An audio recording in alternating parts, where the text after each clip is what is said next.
We're looking now at the Invacare Homefill 2 system. The Invacare Homefill 2 system is two pieces, and at the bottom you've got an oxygen concentrator, and at the top there's a filling compressor. Now the filling compressor is used to fill portable oxygen cylinders. So start at the bottom with the concentrator. The concentrator on and off switch is right here. I'm going to turn it on. Now a concentrator is an electric compressor motor, so it does make some noise, produces a little bit of heat along with it. That's very normal. The machine takes in air out of the room, which is about 21% oxygen, and it separates the nitrogen out of the air, which is most of what the rest of the air is made of, and allows just oxygen to pass through. So the thing to know about a concentrator is that when this is running, it never runs out. So there's not a full gauge or a refill gauge on it. We just turn it on, let it run, and we adjust the flow right here. So if you'll notice, when I turn this knob on the top here, the flow can go up or down. And this particular unit will go up to 5 liters per minute. Right now I've got the ball down here set at about 2 liters per minute, which is a very common prescription.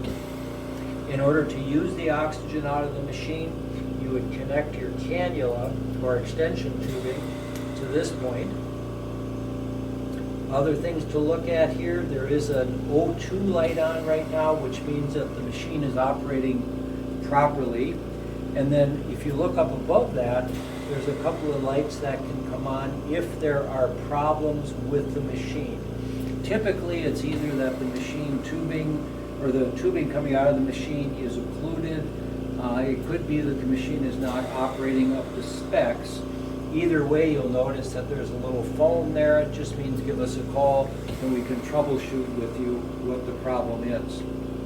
So with the machine running now, you'll notice that we have the compressor, the filling compressor, sitting on top, and it is connected to the concentrator using oxygen tubing. So what's happening is now that the compressor can take oxygen that the concentrator is making and fill a tank with it. So what we'll do in order to make that work is we'll go ahead and take our cylinder, and I'm going to attach it. There's a dust cap that's typically over that connector. So I'm going to take the dust cap off. I'm going to make sure that the valve is turned off on the top of the cylinder. Off would be clockwise going around it in order to turn the valve off.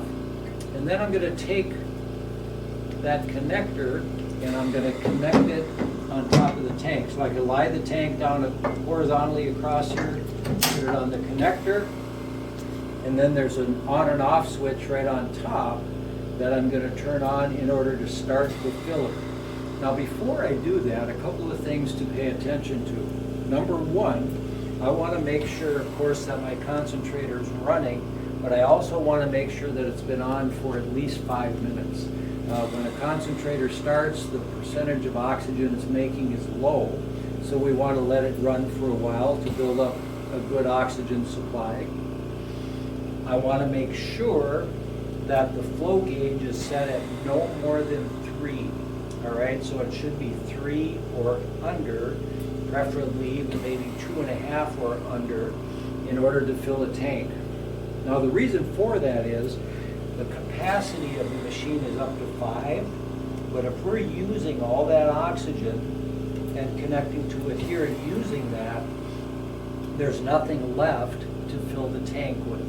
So there's a 3 or maybe more like 2.5 liter per minute maximum that we can use on the outlet.